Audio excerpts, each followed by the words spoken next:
Welcome to The Explainer. Okay, so today we're embarking on a bit of a thrilling neighborhood hunt. If you're an amateur radio operator, or, even just a shortwave listener, you already know the absolute hair-pulling frustration of turning on your receiver, getting ready to listen, and being greeted by just a massive wall of static. We're talking about radio frequency interference, RFI, and it is literally destroying your HF bands. So we're diving deep into the source material today to figure out exactly how we can become neighborhood RF detectives, how to build our own tracking gear, and ultimately how to track that localized noise right to its source. So let's picture the crime scene for a second. You're sitting at your desk, you spin the dial, and instead of those clear, beautiful signals, your S-meter, your radio signal strength gauge, is completely maxed out, pinned. And it's all from this mysterious, localized noise. So what's actually killing your radio reception? Well, it's rarely malicious. But our modern world is just absolutely packed with consumer electronics that act as unintended transmitters. The real trick here is identifying the specific fingerprint of the noise. That way, you know exactly what you're hunting for before you even step foot outside your house. Okay, let's dive into this. When going through the sources, I found two primary villains that we really need to watch out for. On one side, we have power line noise. This one sounds like a constant, harsh, raspy buzz just everywhere you tune.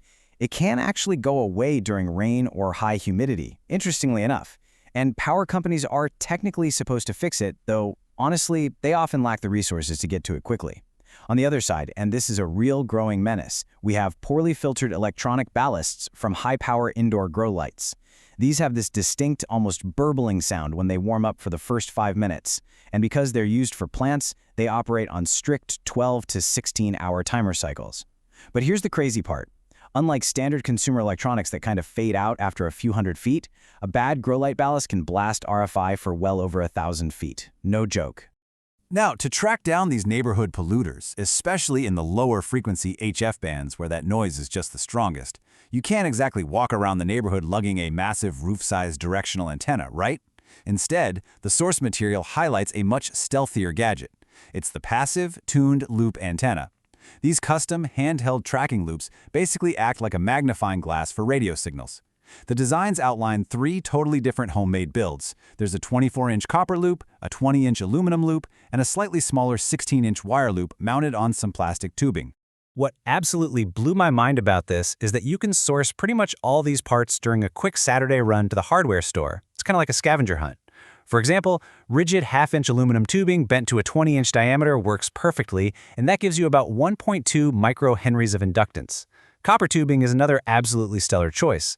But hey, if you want to keep things incredibly simple, you can just take about 73 inches of 14-gauge magnet wire, wind it into a 12-inch 2-turn loop, and get an inductance right around 2.75 microhenries. The only catch is just making sure the overlapping parts don't short out to one another. Now, to make that loop actually sensitive to the specific frequency of your noise, you have to tune it. And to do that, you need a variable capacitor. The absolute crucial point here is using a single-section 365 picofarad variable capacitor. That specific size is going to cover roughly 5 to 25 megahertz. A standard broadcast band capacitor with an 8-to-1 reduction drive really works best here because, let me tell you, the tuning is razor thin. It is incredibly touchy. You just ground the fixed part of the capacitor to your enclosure and ideally use a non-metal shaft so your hand doesn't accidentally detune the antenna every time you touch the knob. Finally, you mount the whole shebang on a wooden stick. Sure, you might get a few odd looks from the neighbors as you're walking down the street, but it is totally crucial for portability. So once your gear is built, it's time to learn our primary interrogation technique out in the field, and that is finding the signal null. So what is a null? It's the point of absolute minimum signal strength. It happens when your directional antenna is physically oriented to completely reject the incoming radio frequency wave. We actually don't track the loudest noise at all. We track the silence. The physics of how this loop behaves is actually highly counterintuitive, but it's super fascinating. So loops are bidirectional. If you hold the loop above your head, right, with the feed point at the bottom, you actually get the loudest peak signal when the loop is turned edge-on to the noise source. But here's the problem. A peak is broad. It's really hard to pinpoint. So instead, you turn the loop 90 degrees until the signal just vanishes. That incredibly sharp tracking null is found by looking straight through the center of the loop, like right at your target. It's like looking through a bullseye. This technique is incredibly effective for vertically polarized consumer RFI, especially once you're more than 100 feet away from it. All right, so imagine this. You're following your nulls down the sidewalk. You're getting super close, and then suddenly you hit a wall. You are maybe 100 feet away from the suspected house, but the noise is just so incredibly loud that your receiver's gauge is absolutely pinned to the maximum. Twisting the loop does literally nothing because the signal is just completely overwhelming the radio. So now what? How on earth do you track a source when you're essentially being blinded by the light? Well, enter your second piece of essential detective gear, the step attenuator. You can think of this as a pair of really high-performance sunglasses for your receiver.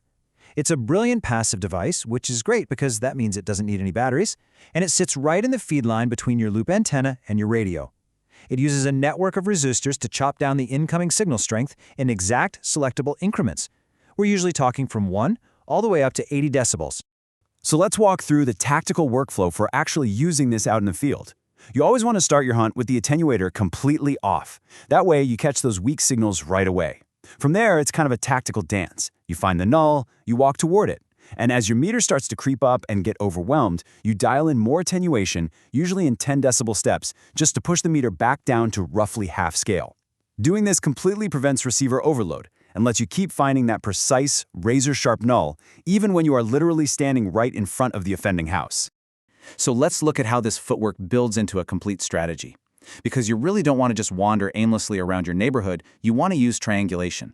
Here's the workflow. Step 1, start right at your house, rotate the loop for that sharp null, and sight a physical landmark straight through the center. Record that compass bearing. Step 2, walk about 500 feet perpendicular to that original line. Step 3, find a second null, sight through the loop again, and record your second compass reading. And then finally, step 4, walk to a completely different spot, maybe another block over, and take a third reading just to confirm everything. All right, now you get to play the analyst. You need to translate all those field notes into mapped evidence. First up, and this is a pro tip, make absolutely sure you've compensated your magnetic compass for your local magnetic declination.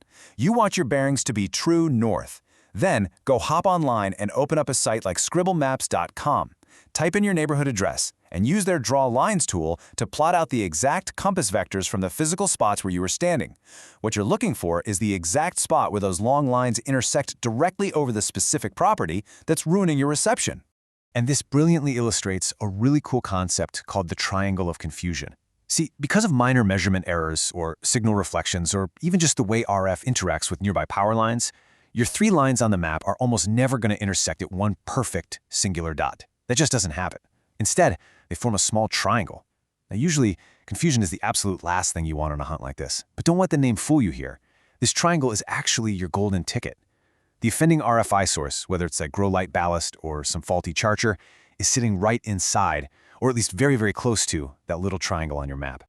So, you've got your map, and the triangle is hovering right over a specific house down the street. It's time to close the case. But wait, before you go knocking on any doors, you absolutely must verify the target.